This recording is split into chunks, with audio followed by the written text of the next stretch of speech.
आपसे बात करने वाला हूँ कि डेटा हेडिंग क्या होता है। ठीक है, हमारा क्वेश्चन है कि व्हाट इज़ डेटा हेडिंग। ठीक है, ये उप्स का पहला कंसेप्ट है डेटा हेडिंग। आपको उप्स की वीडियो मिलती रहेंगी रेगुलर बेसिस पे, ताकि आप अपने कंसेप्ट को इंक्रीज कर सकें। और ये बहुत ही डीप कंसेप्ट आपको मिलेगा इस चैनल पे। आपको पता चल जाएगा, अगर आप हमारे वीडियोस को देखते रहेंगे तो आपको पता चलेगा कि हाँ मतलब कितना कंसेप्ट है इस वीडियो में। मतलब आप अंडरस्टैंड हो जाएंगे, एक टॉपिक एक टाइम में आपको पूरी अच्छी तरीके से आ जाएगा, वो भी शॉर्ट पीरियड ऑफ टाइम में। ठीक है, तो आप हमारे वीडियो पे बने रहिए। अगर आप मेरे वीडियो पे पहली बार आए हैं तो लाइक कीजिए, सब्सक्राइब कीजिए, शेयर कीजिए। तो चलिए देखते हैं व्हाट इज़ डेटा हेडिंग। ठीक है, ये उप्स का पहला पार्ट है। ठीक है, उप्स कंसेप्ट ये हमारा है। ठीक, उप्स कंसेप्ट में हम लोग देखेंगे व्हाट इज डेटा है हेडिंग। ठीक, इसका अगर आंसर की बात करें हम, अगर इसके आंसर की बात करें तो आंसर पहले समझ लीजिए कि क्या है, व्हाट इज डेटा हेडिंग क्या है। If our internal data must not be access directly from outside. Concept को समझिए, if our internal data must not be accessed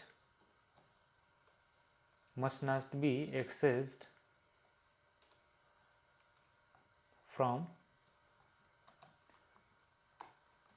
outside, then it is called data heading। ठीक है, तो इसको समझिए कि ये एक्चुअली है क्या ये। ठीक है, ये एक्चुअली क्या है। If our internal data must not be access from outside then it is called data hiding. इसका मतलब ये है कि हमारा जो डेटा है वो बाहरी के द्वारा नहीं एक्सेस किया जा रहा है एकदम कंप्लीट रूप से, तब जा कर के वहाँ पे डेटा हेडिंग हो रही है। अगर एक्सेस किया जा रहा है तो वहाँ पे डेटा हेडिंग का कंसेप्ट नहीं लग रहा है। इस बात को समझ लीजिए कि डेटा हेडिंग का कंसेप्ट वहाँ पे नहीं लग रहा है। आ रहा है समझ में। तो ये तो बात हो गई थ्योरेटिकली। अब आपको इसको प्रैक्टिकली देखना पड़ेगा कि हाँ ये प्रैक्टिकली कैसे है। ठीक है, तो मैं इसको क्या करता हूँ, पहले करता हूँ कमेंट। ठीक है, आ रहा है समझ में। ये मैंने कर दिया है कि आपको दिखता रहे। ठीक, अब आगे हम देखते हैं कि इसको प्रोग्रामेटिकली कैसे करते हैं। तो उसके लिए सबसे पहले आपको एक क्लास लेना पड़ेगा। तो हम लोग क्लास ए ले लेते हैं। ठीक है, और उसमें एक डेटा इंटीजर टाइप का एक डेटा हमने ले लिया। ठीक है, और उसकी वैल्यू हमने रख दी 10। ठीक है, आ रहा है समझ में। अब हमारे पास एक मेन क्लास होना चाहिए। ठीक है, तो क्लास टेस्ट। ठीक, मेन क्लास में क्या होता है, public static wide main string array arcs.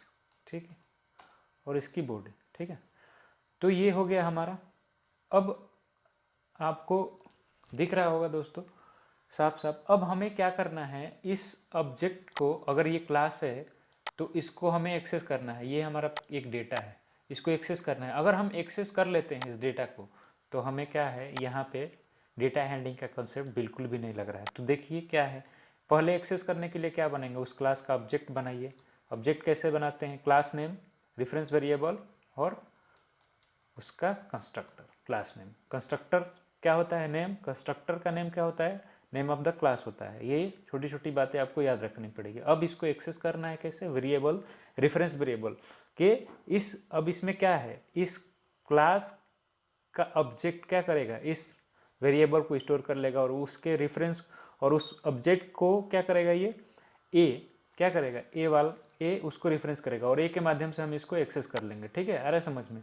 तो हम अगर चाहें तो देखते हैं कि यहाँ पे डेटा हेडिंग हो रहा है कि नहीं। तो ए डॉट एक्स, अगर हमें एरर मिलता है तो डेटा हेडिंग नहीं हो रही है। अगर एरर मतलब डेटा अगर एरर मिलता है तो डेटा हेडिंग हो रही है, अगर नहीं मिलता है तो डेटा हेडिंग हमें नहीं हो रही है वहाँ पे। ठीक है, आ रहा है समझ में। तो इसको हम लोग रन करते हैं। ठीक है, तो जब इसको रन करेंगे तो देखते हैं हमें आउटपुट क्या मिलता है। देखो दोस्तों, यहाँ पे आउटपुट आपको मिल रहा है कितना, 10। ठीक है, आ रहा है समझ में। यहाँ पे जो आउटपुट मिल रहा है हमें, वो हमें 10 मिल रहा है, आपको यहाँ पे दिख रहा होगा। ठीक है, तो इसका मतलब क्या हुआ कि हम इसके डेटा को एक्सेस कर पा रहे हैं बाहर से। तो यहाँ पे क्या हो रहा है, डेटा हेडिंग नहीं हो रही है। तो डेटा हेडिंग को प्रिवेंट करने के लिए हम क्या करते हैं, एक्सेस मॉडिफायर का यूज करते हैं। क्या करते हैं, एक्सेस मॉडिफायर का यूज करते हैं। यहाँ पे जो हमारा एक्सेस मॉडिफायर लगता है वो क्या है, प्राइवेट। हमारे पास क्या होता है, डिफ़ॉल्ट, पब्लिक, प्राइवेट, प्रोटेक्टेड। ये 4 एक्सेस मॉडिफायर हैं और इनके स्कोप भी होते हैं कि इनका स्कोप कहाँ से कहाँ तक होता है। ठीक है, हम इसके बारे में डिटेल में बात करेंगे, लेकिन फिलहाल के लिए आपको डेटा हेडिंग सीखने के लिए हमें डेटा हेडिंग कैसे करते हैं, प्राइवेट करते हैं। तो within the class we can access that variable. ठीक है, अरे समझ में। अगर हमने इसको प्राइवेट कर दिया तो आप देख रहे हैं कि हमें एरर मिलेगा। अगर हम इसको प्रिंट करें तो पहले हमें क्या करेगा, एरर आएगा। ठीक है, अगर हम प्रिंट करें इसका तो हमें एरर मिलेगी। ठीक है, मैं आपको दिखाता हूँ कि एरर क्या है। Error exist in require object proceed. ये आईडी का बेनिफिट होता है कि आपको मिल जाएगा। ठीक है, आ रहा है समझ में। यहाँ पे अगर आप देखेंगे, यहाँ पे अगर आप देखें तो ये क्या, exception is in thread main, पूरा आपको डिटेल मिल जाएगा। क्या है, Java dot lang dot error unresolved compilation problem आ रही है। ठीक है, आ रहा है समझ में। ये क्या है, field A dot X is not visible. आ रहा है समझ में, at test main test dot Java. जो हमारा कहाँ पे है, ये ए डॉट एक्स जो है ये विजिबल नहीं है। तो यहाँ पे क्या हो रहा है, एक्सेस नहीं हो पा रहा है, क्योंकि उसको नहीं दिख रहा है तो एक्सेस कैसे करेगा। That is called data heading. तो दोस्तों डेटा हेडिंग यही है। अब आपको समझ में आ गया होगा। मैं एक बार इसको फिर से इसको कंक्लूड करता हूँ। What is data heading, if our internal data must not be access from outside then it is called data heading. Data heading कैसे करते हैं प्रोग्रामेटिकली, आपको बिल्कुल भी समझ में आ गया होगा। अगर नहीं समझ में आ रहा है तो आप हमको कमेंट कीजिए, फिर से मैं आपको बताऊंगा। ठीक है, अब इसका एडवांटेज क्या है, सबसे बड़ी बात है कि एडवांटेज क्या है। एडवांटेज क्या है, सिक्योरिटी है। सिक्योरिटी क्या है, हमारा एडवांटेज है।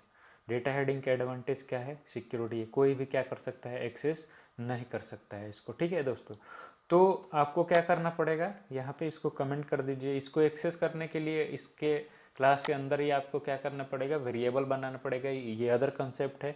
तब तक के लिए ये वीडियो आपको अगर हेल्पफुल लगी होगी तो इस वीडियो को ज़रूर लाइक कीजिए, शेयर कीजिए, मेरे चैनल को सब्सक्राइब कीजिए, और आपको इसी प्रकार का वीडियो मिलता रहेगा। और तब तक के लिए बाय बाय। पढ़ते रहिए और आगे बढ़ते रहिए। धन्यवाद।